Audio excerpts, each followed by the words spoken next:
बिस्मिल्लाहिर्रहमानिर्रहीम। अस्सलाम वालेकुम व्यूअर्स, मैं हूं डॉक्टर अज़हर हुसैन। उम्मीद है आप लोग खैरियत से होंगे। तो व्यूअर्स, आज का जो हमारा मौजू है वो है ओसीडी, ऑब्सेसिव कंपल्सिव डिसऑर्डर।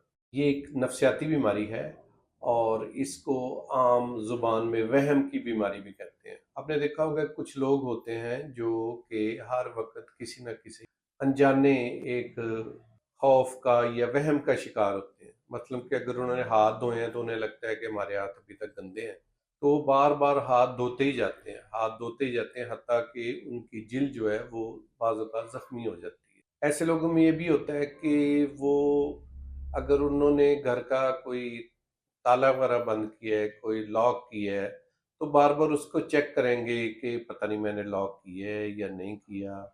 अगर वो गैस का कोई चूल्हा है तो वो बंद किया है, तो बार बार उनको वहम आएगा पता नहीं मैंने गैस बंद की है या नहीं की। तो वो इन चीज़ों को सोचते रहते हैं, या उनको बाज़ औक़ात किसी बीमारी का वहम हो जाता है कि खुदा ना ख़ास्ता मुझे कैंसर हो रहा है या हार्ट अटैक हो रहा है या कुछ ऐसा हो रहा है। तो उनको वहम की बीमारी जो है वो हर वक्त लगी रहती है, और वो चीज़ें जो हैं वो रख कर बार बार उनको चेक करते हैं मैंने चीज़ रखी है या नहीं, या प्रॉपर तरीके से उसको रखा है या नहीं। तो उनको वहम होना शुरू हो जाता है।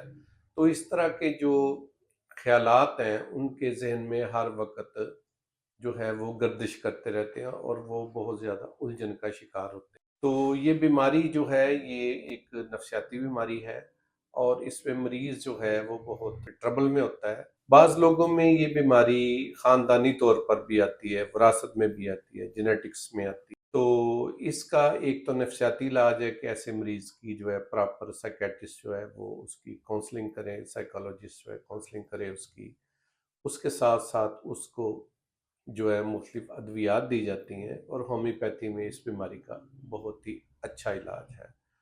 तो बाज़ औक़ात इस बीमारी में ये भी होता है मरीज़ जो है वो उसको ये भी होता है कि अगर मैं अकेला होऊँगा तो मेरे साथ कुछ हो जाएगा, कोई बीमारी ना आ जाए या उसको कोई जो है वो नुकसान ना पहुँच जाए। तो इसमें मुख्तलिफ़ किस्म के वहम जो हैं वो हर वक़्त दिमाग के अंदर घूमते रहते हैं। मरीज़ जो है वो गैर मुतमिन रहता है। बाज़ औक़ात ये मर्ज़ इतना बढ़ जाता है कि मरीज़ हर वक़्त हरकत में रहता है, कभी इधर जाता है, कभी उधर जाता है, कभी किसी चीज़ का वहम, कभी किसी चीज़ का वहम। अगर उसने देखा कि उसके इर्द-गिर्द किसी बंदे की किसी ख़ास वजह से उसकी डेथ हो गई, तो उसको लगता है ये बीमारी जो है ये मुझ में भी आ गई है। तो गाड़ी पर बैठेगा तो उसको लगेगा कि नहीं इसका अब एक्सीडेंट हो जाना है।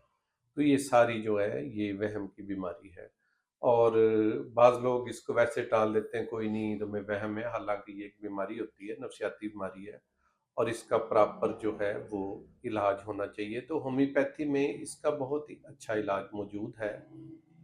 तो होम्योपैथी में इसके लिए मुख्तलिफ़ अद्वियात इस्तेमाल होती हैं, लेकिन जो कुछ चंद एक जो इम्पॉर्टेंट मेडिसिन्स हैं वो मैं आपको बता ही देता हूँ। उसमें सबसे बड़ी दवाई आर्सेनिक एल्बम है, फिर उसमें दवाई कालीफास आती है, फिर नेट्रोम्योर इसमें दवाई आती है, इसमें दवाई सफलीनियम आती है, सलेशिया आती है। तो अगर आपको या आपके इर्द-गिर्द किसी को ये बीमारी है तो आप अपने करीबी होम्योपैथिक डॉक्टर से राब्ता करें, या आप अगर मुझसे कंसल्ट करना चाहते हैं तो आप मेरे व्हाट्सएप नंबर पर मुझसे राब्ता कर सकते हैं। मेरा व्हाट्सएप नंबर 032801010116 है। आप इस नंबर पर मुझसे जो है वो थोड़ी-सी फ़ीस पे करने के बाद आप अपॉइंटमेंट ले सकते हैं। तो आपको या आपके जानने वालों को अगर ये बीमारी है तो इसमें कतई परेशान होने की ज़रूरत नहीं है, क्योंकि इसका होम्योपैथी में बहुत ही अच्छा इलाज है और उसका कोई साइड इफ़ेक्ट भी नहीं है। तो व्यूअर्स, अगर आपको ऐसा मसला है तो घबराने की बिल्कुल ज़रूरत नहीं। तो अगर आपको वीडियो अच्छी लगी है तो वीडियो को लाइक करें, ज़्यादा से ज़्यादा शेयर करें, और इंशाल्लाह बहुत जल्द एक अच्छी और नई वीडियो के साथ आपसे मिलते हैं। तब तक के लिए इजाज़त। Thank you. अल्लाह हाफ़िज़।